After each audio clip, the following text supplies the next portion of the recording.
Hey, it's Bill Simmons from the Bill Simmons Podcast here to tell you about Michelob Ultra Courtside. It's getting fans closer to the NBA with a chance to win prizes like courtside seats, a trip to All-Star Weekend, and much more. Check it out at MichelobUltra.com/courtside. Michelob Ultra Superior Access, Courtside 24-25 sweepstakes, no purchase necessary. Open to U.S. residents 21 and up. Begins on October 1st, 2024, ends July 1st, 2025. Multiple entry periods. Visit MichelobUltra.com/courtside for free entry deadlines, and official rules. Message and data rates may apply. Void where prohibited.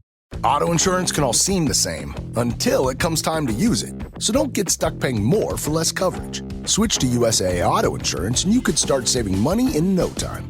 Get a quote today. Restrictions apply. USAA.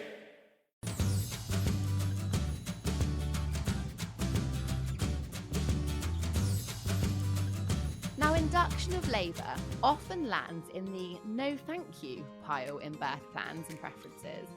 And as a midwife, I am keen to challenge this idea. Now, this week, I am joined by two incredible new mummies. These two incredible women have something else in common.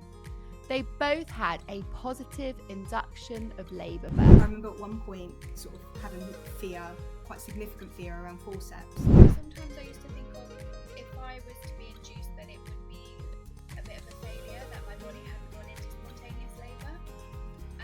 And now I don't see it as that. I just see it as I just needed a little help along the way. Hello, I'm Pip, and welcome to the Midwife Pip podcast, the home of expert information and real chats on all things pregnancy, birth, and beyond. Now, induction of labour often lands in the no thank you pile in birth plans and preferences. And as a midwife, I am keen to challenge this idea because the truth is that with the right support, information, and guidance, an induction can be a very positive tool to an empowering birth experience. Now, this week, I am joined by two incredible new mummies, so expect baby appearances and noises on today's episode. Hayley and Danielle, both members of my exclusive YPJ, Your Pregnancy and Postpartum Journey program. And Hayley is also actually our community manager. But other than having just become first-time mums, these two incredible women have something else in common. They both had a positive induction of labour birth and are, like me, keen to dispel the myths and scaremongering that exists out there. So grab a cuppa and let's get down to it. Welcome both. Firstly, we're incredible for being here. I made a last minute cancellation to both Hayley and Danielle because both my boys are suddenly sick, as they do. But we've managed to actually get 4 children between us, all in bed, and all escape to talk about induction. So thank you both, because let's be honest, sometimes that's just a miracle, isn't it, on its own? So first of all, what I would love to kick off with, guys, because I know, having had the privilege of getting to know you both over your pregnancies and kind of support you in planning for your births, I know that neither of you wanted an induction of labour when I first met both of you. It wasn't something that was on the cards for you. So I'd love to understand, I suppose, a little bit about before you became educated and supported and actually started to unpick and look at the idea of an induction, what your kind of initial thoughts were, because I think this will probably resonate with lots of people listening. Hayley, kick us off with what you thought about induction of labour. Initial education social media, places like TikTok, Instagram, which probably weren't that great, to be honest, because everybody spoke about induction of labour being really painful, really long, the worst possible thing that you could ever have, the worst birth plan that you could possibly have. So I think initially, before I'd educated myself around kind of the process of induction, I was quite terrified about the thought of being induced, because I thought, well, this is going to make my labour longer. I'd read some stats about a lot of them ending in kind of cesarean sections or assisted birth. So I was very much along the lines of, oh, this could go wrong. And I guess a lot of kind of worry about the outcome and the control element of of how I would be able to birth my baby, really. Yeah, it makes such a lot of sense. And Hayley, because you're a healthcare practitioner, we know that healthcare practitioners love control. We're like control freaks. It's like in our blood. And so I guess for you, the idea of kind of parting with that, although you didn't, and we'll come on to that, you very much had the reins on your induction, but the kind of idea of that at the onset was something you weren't down with. Yeah. Turns out you can have an induction and control. Hey, Hayley. But how about you, Danielle? What were your thoughts? Because I know you were also really keen to have a kind of completely unmedicated journey if possible. Yeah, I think sort of Hayley's captured it perfectly there, really. The exact same opinion. I think that the two biggest things for me were that my thoughts around it in terms of what I'd heard was that natural birth was almost not possible at all, and that you had little to no control. You couldn't advocate for yourself. You couldn't make your own decisions. And so naturally I was quite fearful. But yeah, that was sort of pre doing any sort of knowledge building of my own. Which, yeah, it was just, it wasn't a positive opinion of inductions that I had, if I'm completely honest. Yeah, it makes sense. And Danielle, I think, it's fair to say, having worked with you, that you're someone that has a bit more of an anxious personality trait when you don't know all of the ins and outs and can't kind of soundboard and ask those questions. So do you think for you, whenever you heard something negative about the likes of induction, it kind of kick-started that kind of anxious thought process for you?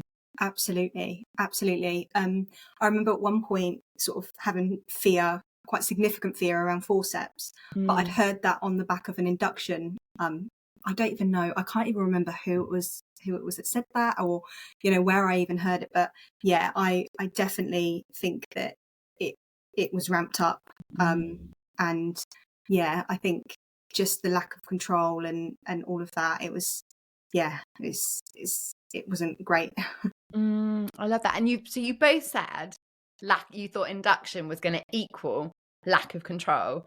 Now, would you say, Hayley, I'll come to you first, would you say that you did have control in the end?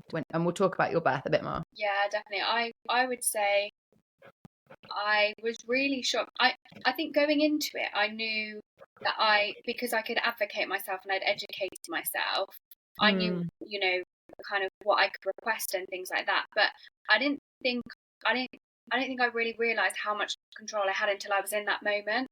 And, I was being offered certain things and I was like, no, I don't want that. I want this. And it was just, I was really shocked. I didn't think I would have as much control as I did, but yeah, for the control freak in me, it was really nice, actually. Really positive.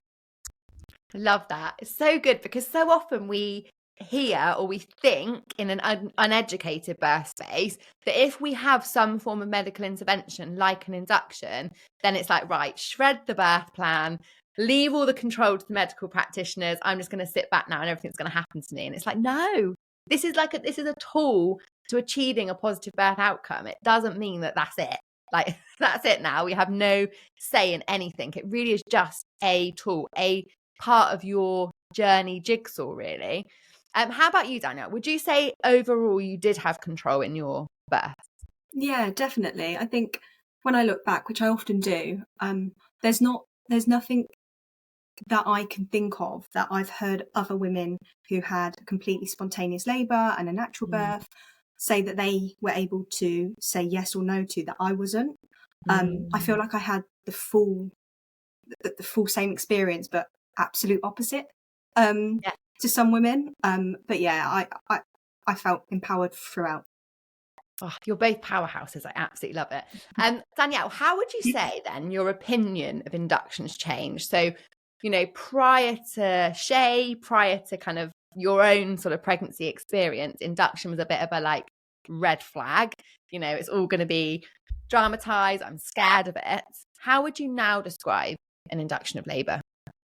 So I definitely think there is rightly some anticipation around inductions, because for me particularly, like, I think having a set date and time, that was like, oh, like this is happening. And I guess the spontaneousness was gone, and so I was, you know, a bit like, oh God, this, you know, this is happening. But I think that I look at it completely differently now. I think you can have a natural birth, absolutely. I think that, you know, the care that you'll receive, I mean, I can only speak from my experience, but the care that I received was phenomenal. Like I can't think of anything that wasn't how I would want it to be. And actually, I think when you asked us to come on this podcast, absolutely jumped at the chance, because I think that inductions aren't spoke about enough in a positive light. And I think that myself, probably Hayley, you probably agree, was fortunate that we had with YPJ so many positive experience that we can reflect back on and talk to other women about. But when you look online, it's so negative. It's really, really scary. But maybe I was one of the lucky ones, but I had a really positive experience and I wouldn't change a thing. So completely the opposite to how I felt, to how I do now. If I ever had any more children and induction was even, you know, slightly mentioned, I wouldn't be fearful at all. Yeah. Oh, I love that. And I just want to touch on the fact that you said you were lucky, Danielle. And I'm going to challenge that, because you weren't just lucky. Like, your positive induction wasn't just like chance, right? If we look at statistics, it wasn't just chance. It was the fact that you made a intentional decision to be educated and empowered on your journey. And I know from having worked closely with you that you threw yourself into that. You were there to really learn, not just surface level stuff, but you wanted to make sure that you really were equipped in the best way for any type of birth outcome. And I know one of the things we often said, if you said to me, oh no, I do just feel a bit anxious about XYZ, forceps, induction, we were like, great, well, let's talk about that. Let's unpick that. Let's make a plan for that. Because like I often say, a birth plan for a completely straightforward birth is literally useless.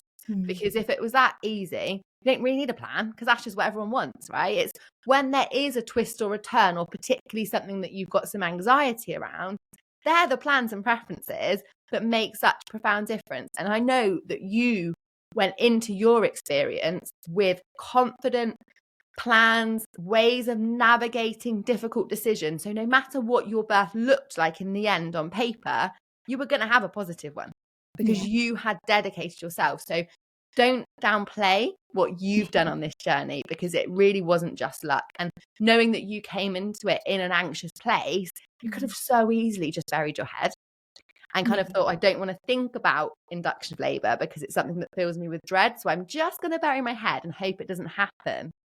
And that's what we often see. And that's how we end up in this state of kind of unpreparedness and birth trauma and disappointment. Whereas you were like, no, actually, me and my baby deserve better.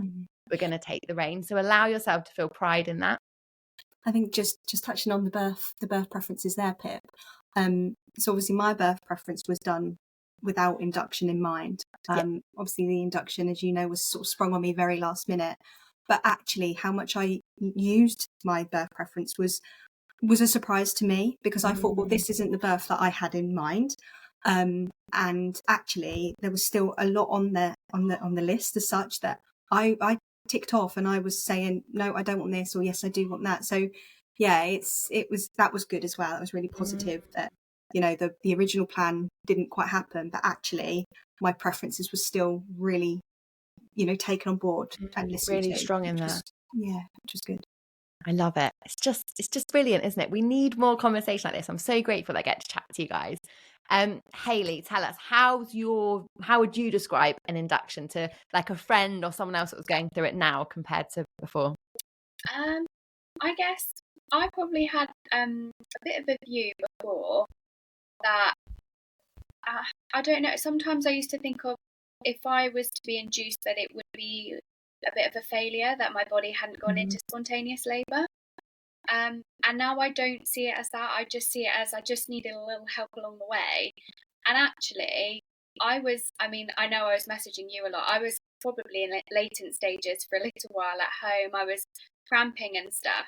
And as soon as I started that process, I thought, right, I know what I'm doing here. And it's strange. I never felt fearful at all. And I reckon my induction could have, like, the outcome of the birth could have ended in any way. It could have ended up with a forceps, suction, or an emergency C-section, and I still would feel the same. I would still feel positive about it. I think because I just knew all of the possible outcomes that could happen. And I think for me, explaining that to somebody and, you know, explaining it to a friend and saying it is a long process. For me, it was long, but I knew it was going to be long. So I prepared for it. I'd taken all my snacks. I'd taken my iPad. I had films. We had a date night. It was great. And so if any of my friends were ever to say, oh my God, you know, I'm going to be induced, I'd tell them to not be afraid of it. And actually, it's what you make of it. And don't be scared and just advocate for yourself.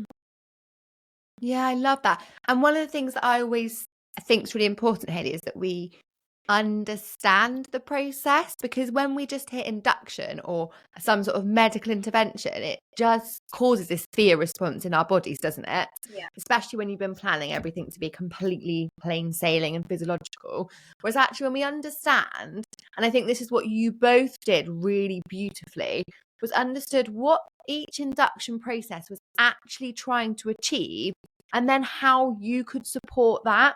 And kind of like Danielle was saying, actually that's not massively different to what it would have been if your labour went spontaneously, you know. So actually just aligning those things of, right, this is what the process would have been if it happened physiologically or spontaneously, this is what the induction is trying to achieve, and actually your tools and techniques can really mirror. And I think that's where often then a lot of that control comes in. You're not fearful of it because you actually understand it.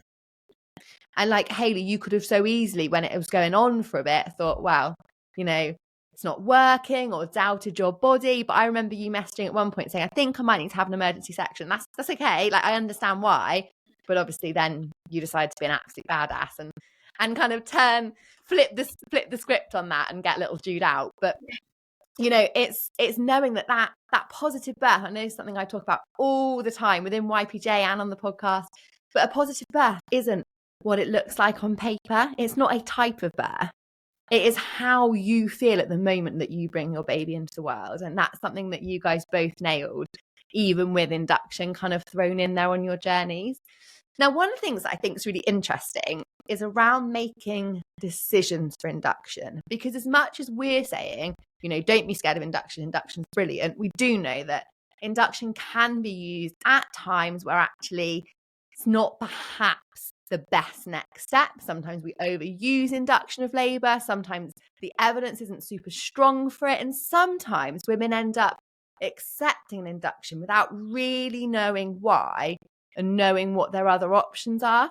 So I'd love to hear, maybe Danielle, if you're happy to start on kind of how you made an informed choice around your induction, because I know that for you it was a bit of do I, don't I? Yeah, so the reason why induction was why it came around for us was because of lack of movements throughout the whole of my pregnancy. So it didn't come as a surprise. And when I went in for some monitoring, I was told to bring my bags because it would likely be the conversation that I would end up having. So I was kind of prepared. But I think for me, I was just weighing up the risk of me trying to monitor the baby on my own. You know, it was just me, and I'd been doing it throughout the whole of the pregnancy, and I was at full term anyway. And the risk of what could happen is if I was induced. So the intervention, whether that was instrumental or ending up at a cesarean section. And so I think I just used the knowledge that I'd built throughout. I knew there was a lot of stats. My brand new book, Midwife Pip's Guide to a Positive Birth, is now available. So much more than a book. This is a guide that allows me to hold your hand through your birth preparation journey. With over a decade of experience and knowledge packed in to ensure you really are empowered in the way you deserve to achieve a positive birth, regardless of the twists and turns that crop up. Make sure that you get your hands on Midwife Pip's Guide to a Positive Birth book now and are empowered to have the birth experience that you deserve. That would indicate a potential intervention, which I didn't want, but I wasn't closed to it, as long as the baby got here safely.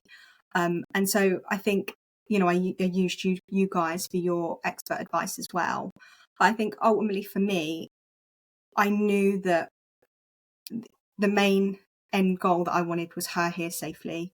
And I didn't feel nervous at that point. I was a little bit apprehensive because I say it was sprung on me, and 2 minutes ago I said it wasn't, but it was in the respect of making a decision there and then. But I spoke to you guys. I utilised the brain tool that we speak about quite a lot in YPJ, which is so powerful. And I just weighed up what the risks were, and the induction just seemed like the better option for us. And as I said, because of the knowledge that I built, I didn't have that much fear. And I was quite content with the fact that if it did end up that I needed some assistance, whatever that looked like, I'd done my research and my learning in that area too. So that didn't scare me either. And so for us, it was actually like, I'm tired of trying to monitor now. She doesn't like moving. I don't know what's going on in there. And I just needed her out.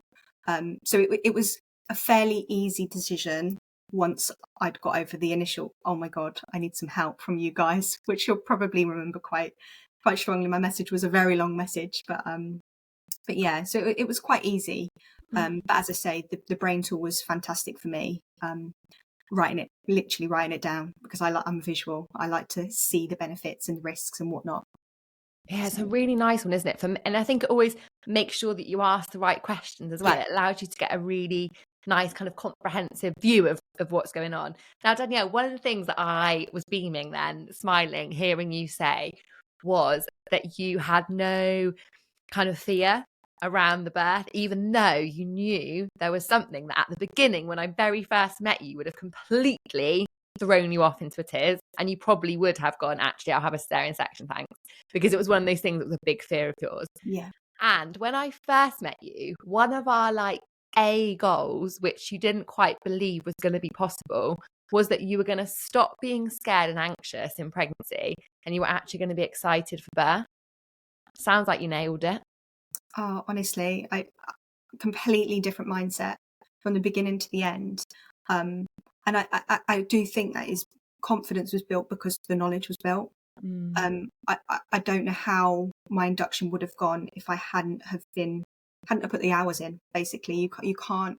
I don't understand how you can go into pregnancy just sort of see what happens. I just don't.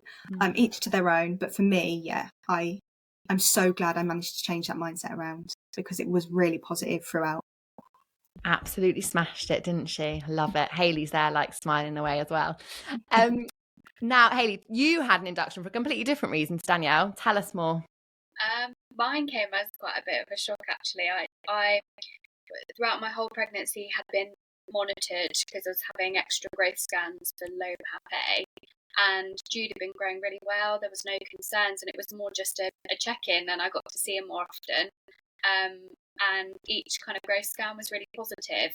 And then we had our final growth scan on the Friday, and she said, oh, his growth has tailed off a little bit. I'm just a little bit concerned. And I said, oh, okay. So she said, we need to book you in with the consultant. And I thought, oh, yeah, that's fine, not thinking anything of it. And when I went in to see the consultant, we had another scan, and she was concerned about blood flow. She basically said that Jude had been pushing all of his blood flow to his head, and that babies were super clever.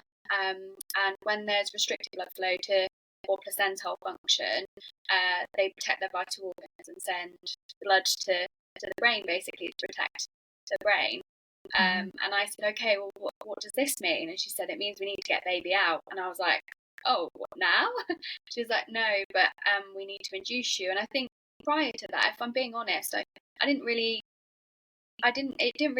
cross my mind the thought of being induced before my due date. I always thought induction happened kind of after, when you got to a certain point and you were overdue and things like that. So I kind of knew a little bit, but never expected it really. And again, I utilised the brain tool, and I spoke in my hyper support to Pip and Chloe and things about the risk versus benefit. And actually, at that point, I kind of knew, I already knew instinctively, I think, that I said to the consultant, that's fine, I need to do what's best for baby. And it was a combination of the blood flow and the low PAP, which made me decide, I'll go for induction. And I wasn't scared either. I think because I'd looked through all the content, so I kind of knew what to expect. And I think at that moment in time, you kind of think, whatever's going to get my baby here safely, I'm prepared to do. And actually, I'm supported by so many experts that I feel really confident in going into this. So. Oh, I love it. You both, it fills me with so much joy, because I know you both, dedicated so much to your journeys, and you're reaping the rewards, and you'll continue to reap the rewards. Because like Danielle was saying, you reflect on your birth all of the time. My goodness, I still do this 3 years on with Finley's birth.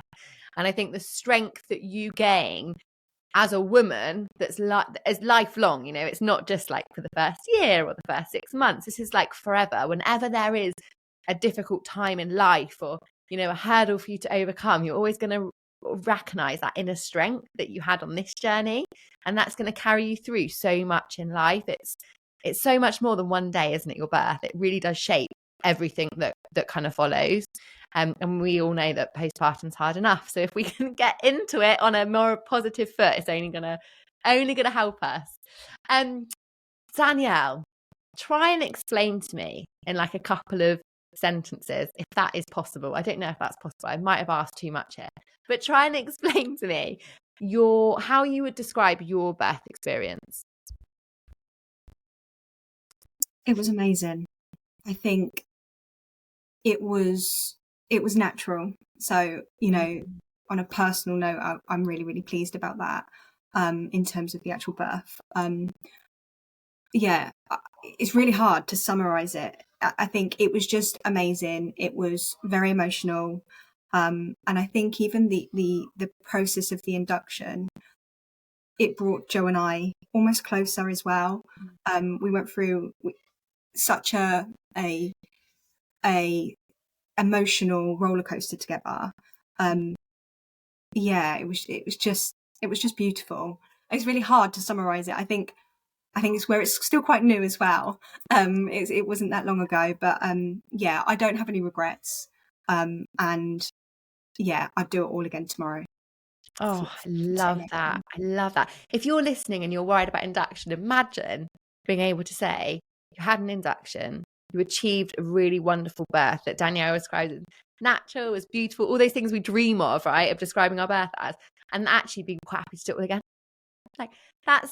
I just think that's really powerful to people that are worried about induction. Actually, it doesn't need to be that way. And I think you both mentioned having read things and seen things that almost made you think if you have an induction, that's it. You're going to have an instrumental birth or an emergency cesarean section birth. But actually, we probably haven't highlighted that both of you had vaginal births. Yeah. So, it doesn't mean induction doesn't equal cesarean section. It doesn't equal, 6 days of labour in a cesarean section.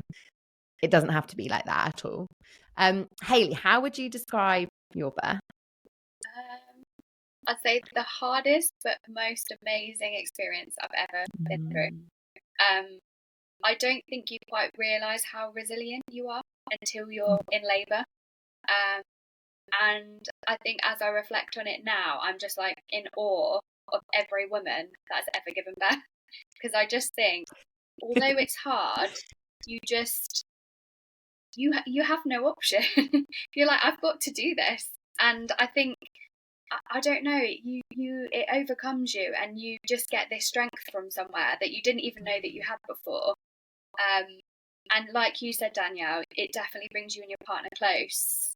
I think because they see you go through so much to bring a child or their child into the world. And I think for them as well, it's just such an amazing experience. Like when I asked Tom, how did you find the birth? He's like, I can't even put it into words. I can't even describe the feeling when you see him arrive. It's just amazing. It's magical, isn't it? It is just incredible.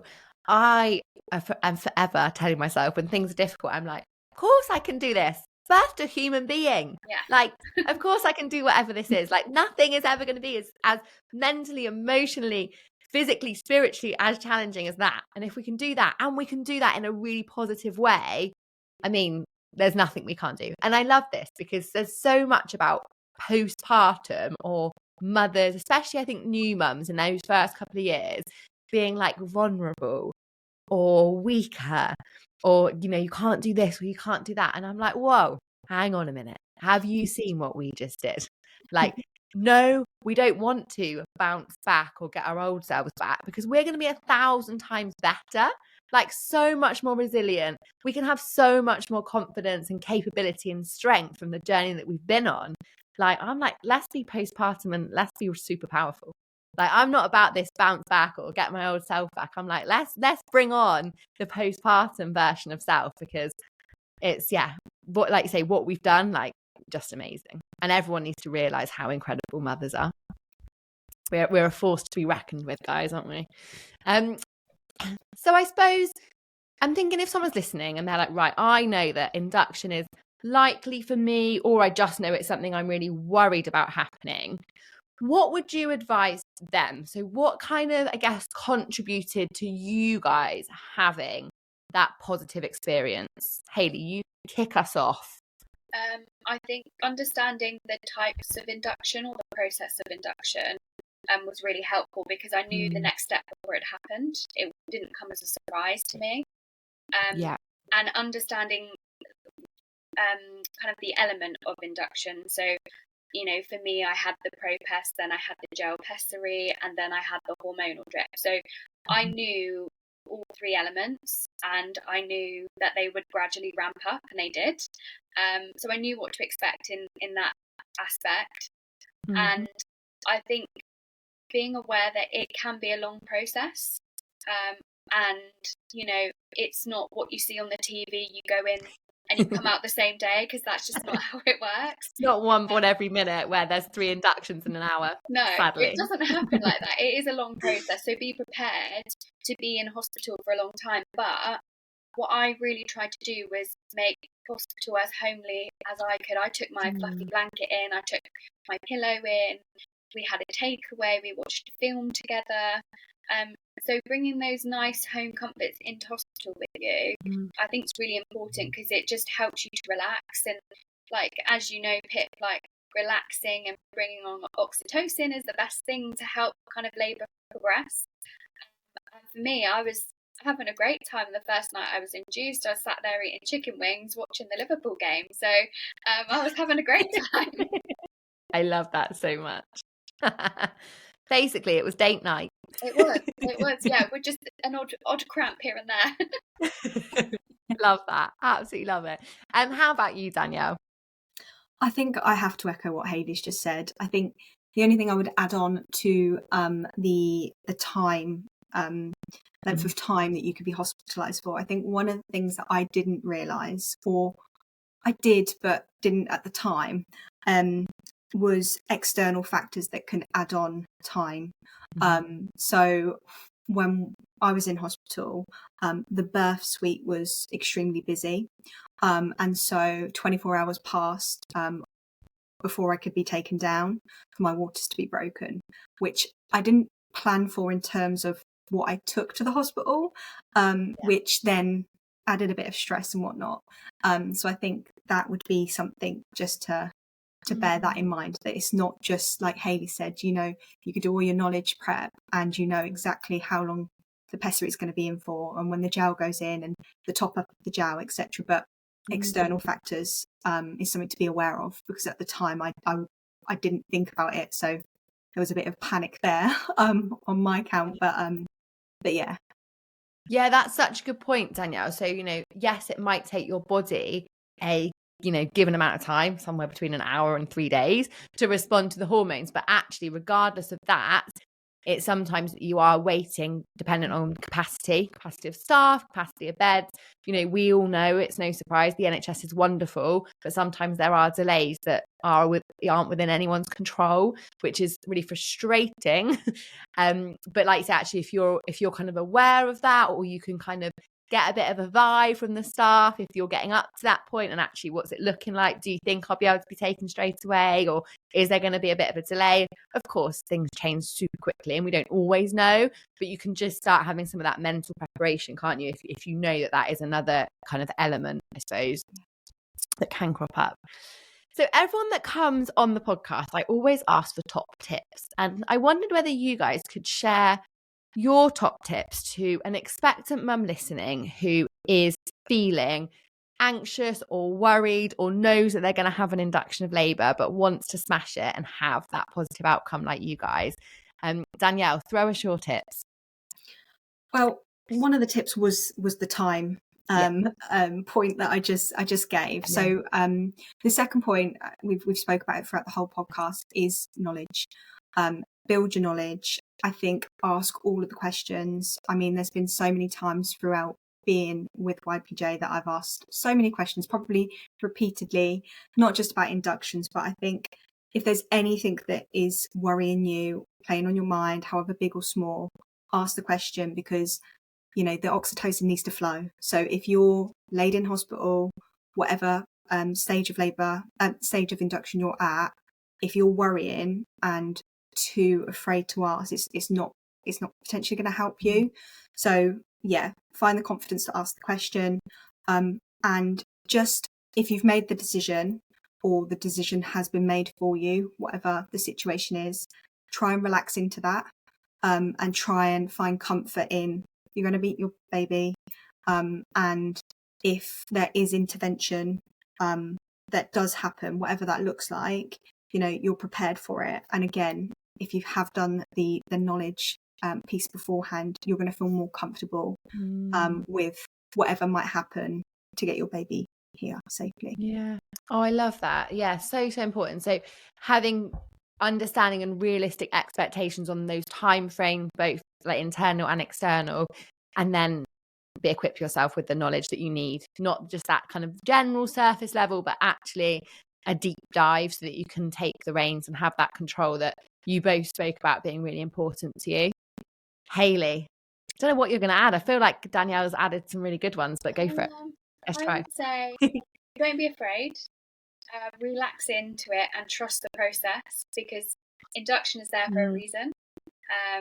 It is there to help you meet your baby. So trust the process, because it works and you can have a positive one. Take lots of snacks, because you need them, especially if... Should have known she'd say that. If you're going to be... Yeah, food, cake, whatever you need. You just have it all. And another thing I just wanted to say, because one thing I didn't do was, I was trying to be a bit of a trooper and saying no to pain relief. And I wish I had just, said, actually, can I have a little bit of pain relief? So if that's something for you, and you're keen to take pain relief, don't feel like you have to be a trooper and troop on, forever without any pain relief. It's there as a tool to help you. And I was trying to troop on for a while, and I was in a lot of pain. And as soon as I took that pain relief, for me, I thought, oh, why didn't I do that earlier? So yeah, don't be afraid to ask for it if it's there. Yeah, and to ask like what options are best at different times as well. Like, we forget that there is like a range of pain relief, so you can start sort of titrating that and exploring different things. I'm going to add one tip from my point of view as a midwife, and that is to remember that when you consent or agree to an induction of labour, it doesn't necessarily always mean that you have to have every single part or stage of that induction. Now, I know for both of you guys, you were really comfortable and it was really kind of appropriate that worked. Your body was responding beautifully. You knew how to support that, and things progressed as we want them to with induction. But I know that for some women, there are perhaps complications like previous cesarean section, or, different elements that make the risk benefit at each stage of induction look a little bit different. So one of my tips is to have your brain tool for each stage. So it might be that you want to, yes, you understand the whole range of induction, but you just want to take a mini pause before each stage or each medication, or having a water broken, or having the hormone drip, whatever that looks like for you. Take a mini pause and just go through that brain tool, and know that it is okay to start something and then actually think, this isn't going the way we thought. There are a few curveballs here, or a few red flags that either I just need to talk about a little bit more to feel safe and confident, or actually I think that now induction isn't the best and sort of safest thing for me and my baby. And that's okay too. We don't have to press go on induction and that's it until the end. There is that ability to just pause and kind of recap at each stage. So that's my little tip at the end as well. Ladies, thank you so much. And how good have Shay and Jude been? I mean, I'm a little bit sad didn't get to see them, but how good have they been? My gosh, absolute dreams. Thank you so much, ladies, honestly, because you're just going to help so many of our wonderful, wonderful mummy listeners that are worried about induction of labour. And of course, it goes without saying, the biggest congratulations, because you're both blooming awesome.